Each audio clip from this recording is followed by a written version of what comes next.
Everyone, and I'll hand over to our first speaker, Professor Fran Press, who will be talking about the Exemplary Early Childhood Educators at Work project. So take it away, Fran. So is it normal to have PowerPoints in these presentations? Yep. Yes. Okay, here we go. I'm going to try and share my PowerPoint, which will be hopefully sharing it on the right screen. And I can still see people at the side. Okay, so can you see that presentation? You can. Excellent. So what I'm going to do today is just concentrate on the first part of this project because I've only got 15 minutes, but it was a very rich ARC linkage grant. I'm going to talk about the design of our project and focus on the first part, which was the development and application of a random time use sampling diary that we did through a smartphone application to really start to map the work of educators in high quality settings. And I just want to give an overview of some of those findings and then talk about the implications in terms of economic theory and productivity in inverted commas. But at a later date, I'd really like to talk about the implications of the whole project because this is a large data set, but a very small part of a much bigger project. And stop me at any time and tell me when I have to wind up because I could get a bit carried away, Jen. Okay, I will. So I've talked about that. So I just wanted to talk about the range of partners that we had in this project because I thought it was a really effective aspect of the ARC linkage. So we had people basically it emanated from Charles Sturt University, where I was originally leading the project. When I went to MMU, I had to become a partner investigator rather than a chief investigator. So there's been some slips and shifts in the team, but we're all still working together and publishing from the project. But our partners came from employer groups, not-for-profit employers of early childhood staff and providers, professional development agencies in early childhood and the main unions in early childhood. So a very successful aspect of that was that we had partners representing quite different sectors. And one of the strategies we used throughout the project is that we had at least annual and sometimes biannual partner meetings where the team turned up and the partners all sat around a table to interrogate our preliminary analysis of data and contribute what their perspectives were to how we were analysing data. But a really good aspect was that these people were sitting around a table, often for the first time, not in an adversarial position.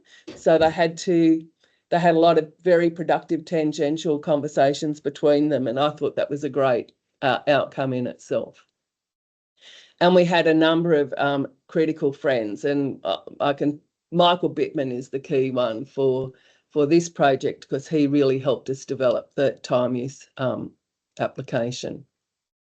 We also had 3 HDR students on scholarships attached to the project. So they weren't our research assistants in that they weren't looking at our data, but they looked at what we called exemplary services to take on particular aspects that they wanted to investigate. And that's also led to ongoing publications and working and research relationships between us all. So the impetus for the project was really the chronic shortage of early childhood educators across all levels of qualification. For those of you that mightn't know the sector, within early childhood, it's common to have people at an entry-level Cert 3 qualification, people with a diploma of children's services from a TAFE or registered training organisation, which is about equivalent to a 2-year qualification, and then 3 or 4 year teaching qualifications. So there's a shortage, particularly across diploma and teaching qualifications in early childhood. But the other thing that really drove me in conceptualising the project in the first place was that the research that talks about the positive developmental impact of early childhood education for children at risk, for instance, of school failure, is that it's grounded in early childhood pedagogies.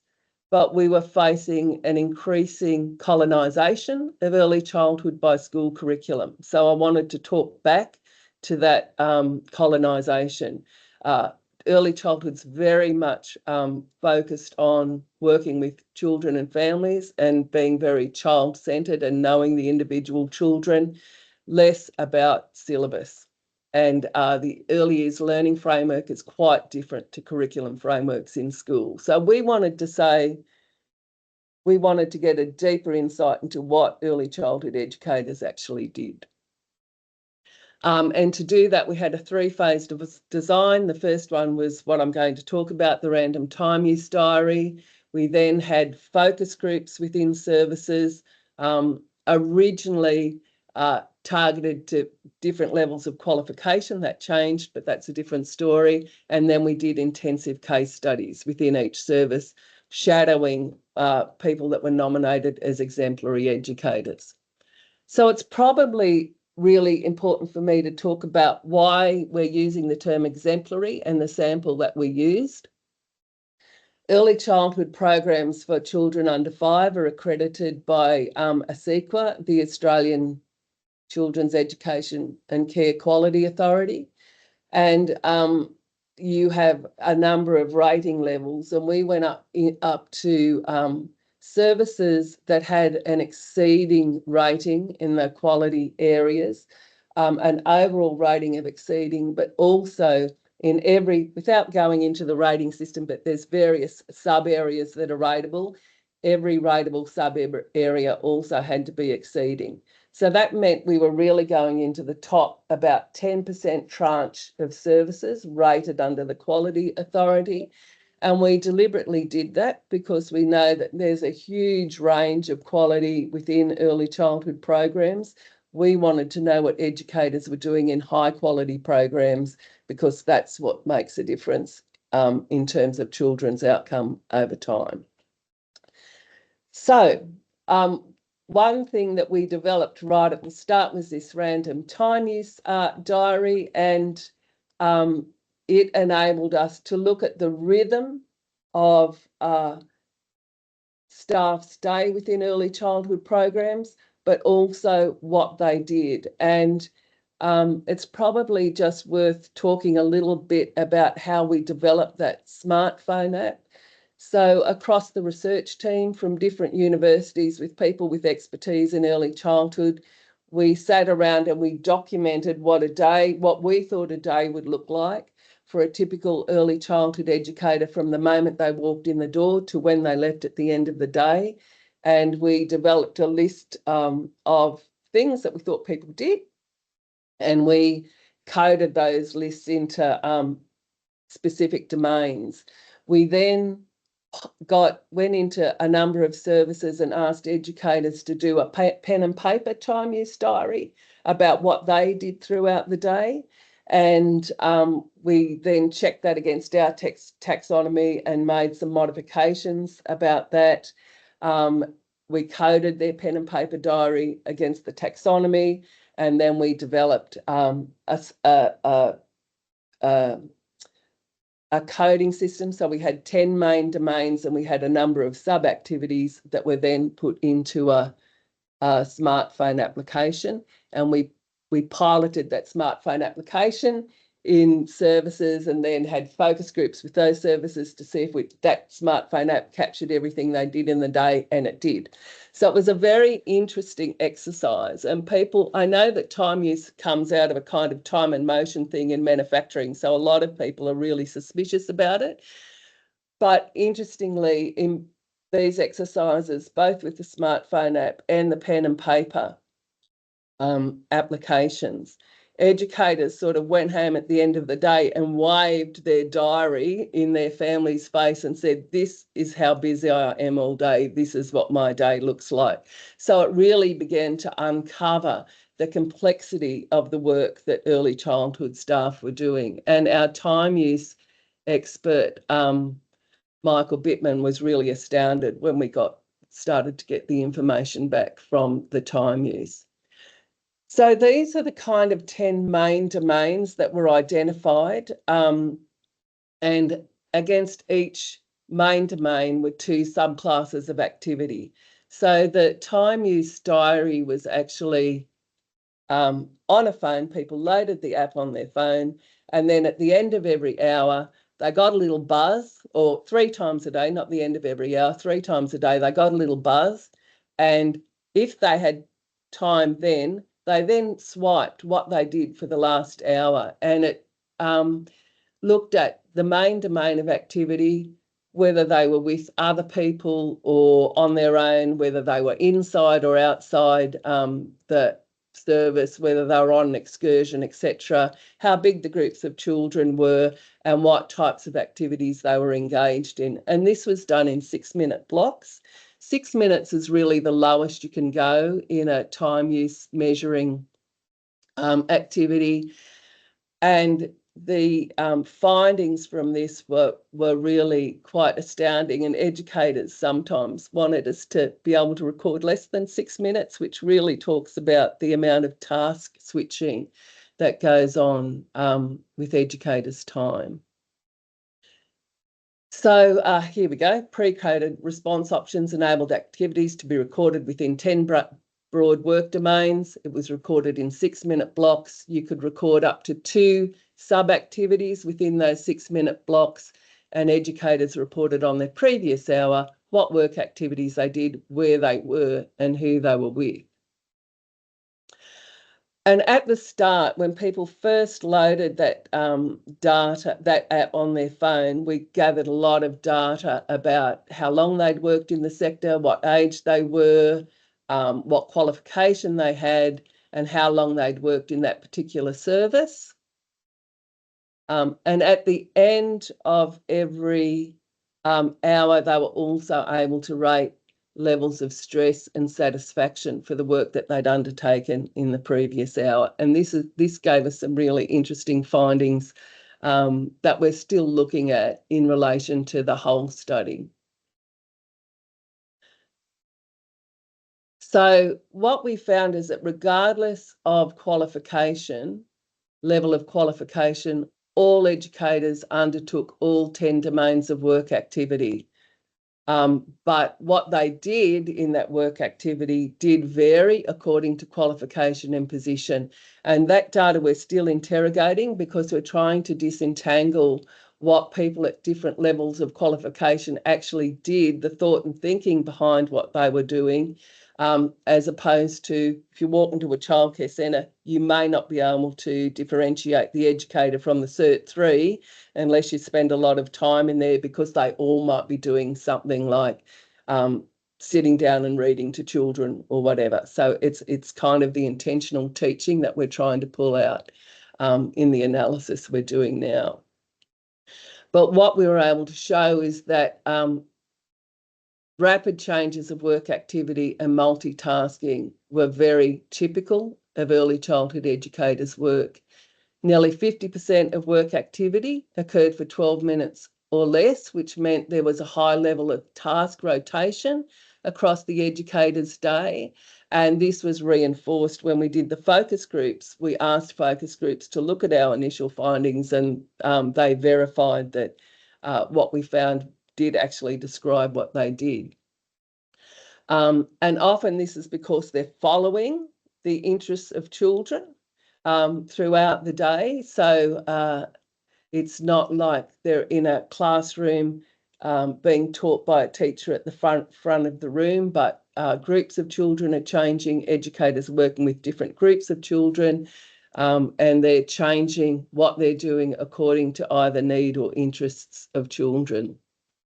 It also tends to change with the ages of the children as well, and there's more information on that. But what was very interesting for us, particularly around task rotation and task switching, was that by and large, educators' feelings of stress were low and their feelings of work satisfaction were high. And we hypothesise this is mediated by the quality of the service that they're working in. So all these services were rated as very high quality. And at the end of the project, when we did an organisational climate survey, the leadership and organisational climate of those services was also rated as very high quality. We don't think we would find this same level if we went across the sector, because we think that people in poor or mediocre quality services are probably experiencing poorer leadership and poorer organisational climate, and their stress and satisfaction levels would be lower. And I think this is also borne out by the fact that this is a sector that is often referred to as having very high staff turnover. In these services, staff turnover was much, much lower than in the sector as a whole. So we think that's really been mediated.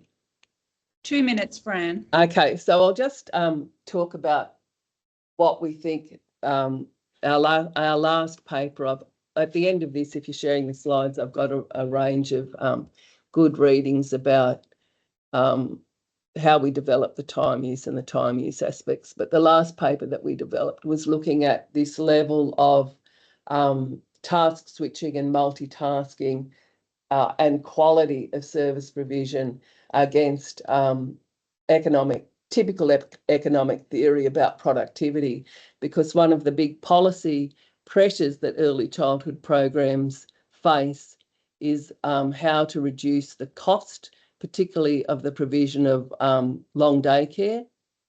It's a bit different now, where preschool is much more subsidised than it used to be. But the biggest provider of early childhood education in Australia is actually the long day care sector. And anybody who's used a childcare centre will know that it's quite expensive, even though it's subsidised. And often policy debates surrounding that are about how we reduce the cost of childcare, and the argument is that we reduce staffing levels within services, so we make fewer staff do more work. But according to an economic theorist called Baumel, this actually doesn't work in the caring sector, because the minute you start to take people away, the quality of what is being delivered deteriorates. And when we look at what the amount of multitasking and task switching and intensity of early childhood staff's work, you cannot possibly ask them to do more to produce the same level of quality, and you can't take people away and expect the same level of quality to be there for children and families.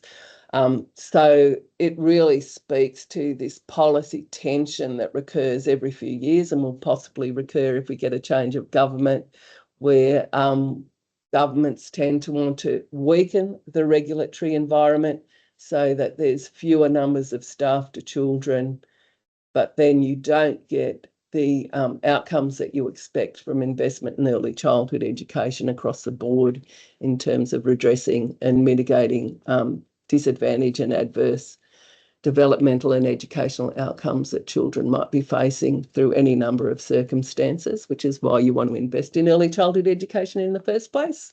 And if people have got any questions, I can talk about that a bit more if none of that was clear. Thank you, Fran. That was just fantastic. So interesting, you know, from a methodology point of view, but also the topic. So a lightning talk is meant to spark conversation. So let's have some questions and comments for Fran. Don't forget to unmute yourself. Steve.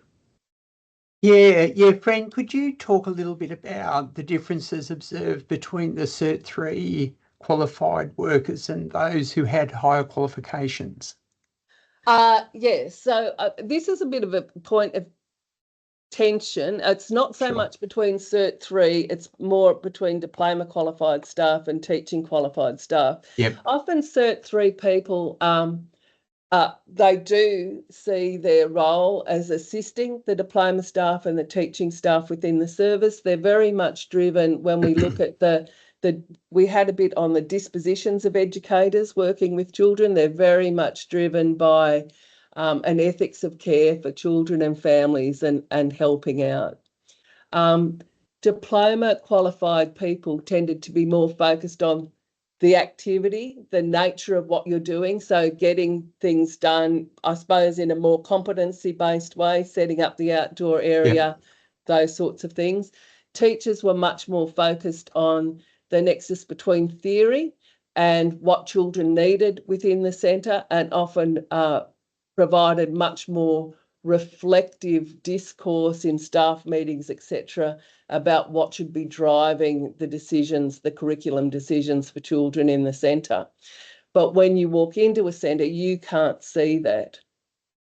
It looks like many people are doing the same things.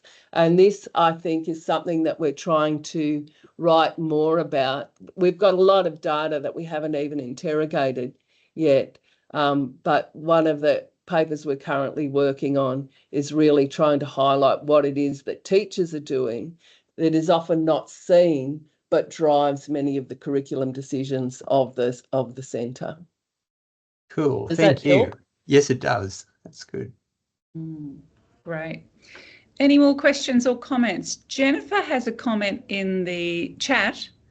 They might have, Jen, but we didn't focus on outside school hours care at all. When we only focused on centre-based services, not family daycare, because we really had to contain what we were looking at. But we did do some differentiation in the data, which I can't speak to off the top of my head, but it is in one of the publications, about differences that might be seen between preschool provisions, so services that might be just focused on sessional care in the year or two before school, and long day care provision. So we do have some similarities and differences in those forms of provision. Any more questions or comments from the attendees? Because I have a question, Fran, and that is, tell me about your team's decision to focus on exemplary practice as opposed to other forms of practice. Because we thought if we looked at all forms of practice, that wouldn't tell us much, because there's such variation in quality and practice across the sector. And what we wanted to do was look at what's happening in high quality services, so that we could actually start to inform professional development around the provision of high quality early childhood education and care. Because just finding out what everybody does probably doesn't make much of a difference. And then you get into an ethical dilemma if you want to contrast high quality with poor quality services, because how do you knock on a door and say, hey, show us everything you're doing poorly, right? Nobody's going to come into that. Exactly. Yeah, thanks, Fran. And then that obviously allows you to, really focus on impact of your research through the PD and et cetera. Yeah. Marvellous. Well, thank you so much, Fran. We are just so thrilled to have had our Dean and Head of School presenting for us this morning at our first lightning talk.